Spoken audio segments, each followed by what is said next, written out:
Hi guys, Mac here again. A quick video for you today. Behind me is my 2019 BMW M2 Competition. It is a spectacularly good car, but I've been having one specific problem with it: Spotify. I can just rarely get it to connect on my Galaxy S20, or in fact on my previous S10. But I found something that seems to have made it a lot more reliable, so I thought I'd take you through that, and I'd love to hear other people's views and comments on how they've got on with it, because BMW says it should just work. They've looked at it a couple of times and they've not been able to get it fixed. But this setting that I've got does seem to make it a bit more reliable, so let me take you through it.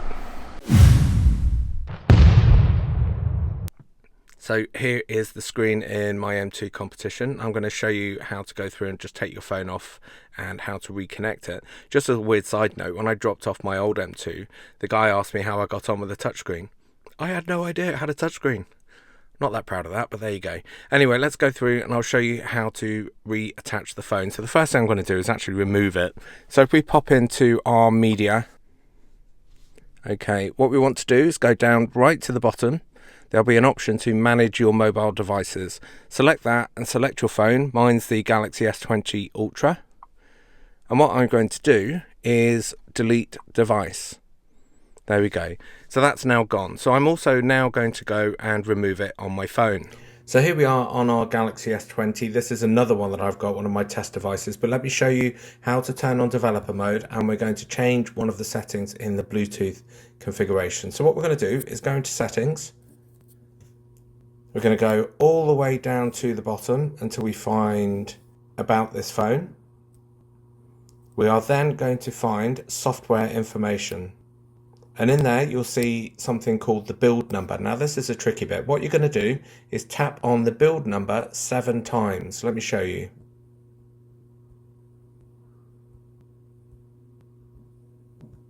You'll then need to enter your password.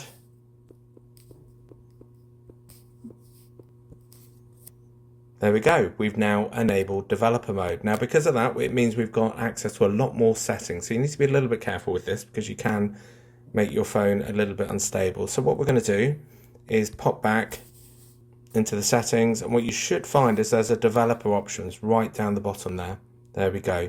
So select that, and you want to go all the way through this until you find, there you go, Bluetooth AV RCP version. You'll see that it's set on 1.4 default. What we're going to do is we're going to change it to 1.6. It's that easy. Go back, and what you need to do now is reboot the phone, remove the BMW from it, and what we'll do is we'll reconnect it to the car, and hopefully you should find that connection a little bit more reliable. Okay, I'm back in the car. I've made all those changes to my phone and I've rebooted the phone. So what we're going to do now is get the phone reconnected back to the car. So on your phone, make sure you've got the BMW Connected app started. There we go. And also make sure you've got Spotify running as well.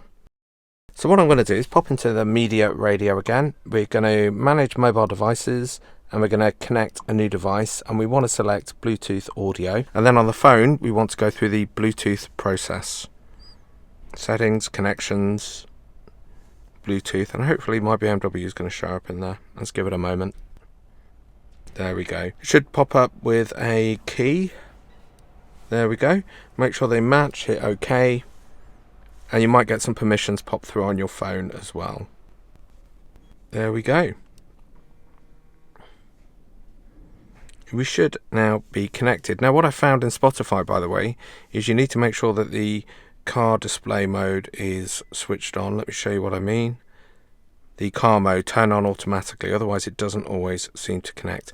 Now that for me seems to make the connection for Spotify a lot more reliable. It's not always perfect. So for example, the display in the dashboard doesn't always work. It sometimes just shows loading rather than the tracks that are playing, but it does generally work, and a lot better than it was working before. Now I'll be really interested to hear other people's experiences, because like I say, I've had BMW look at this and they've scratched their head a little bit and said it's fine, and obviously it isn't. Now I'm curious to know whether it's just my car, because I certainly didn't have this problem on my old M2, which was a 2018 M2. I think this one's a news in September 2019. Anyway, I hope that helps you, and I'd love to hear what your experiences are.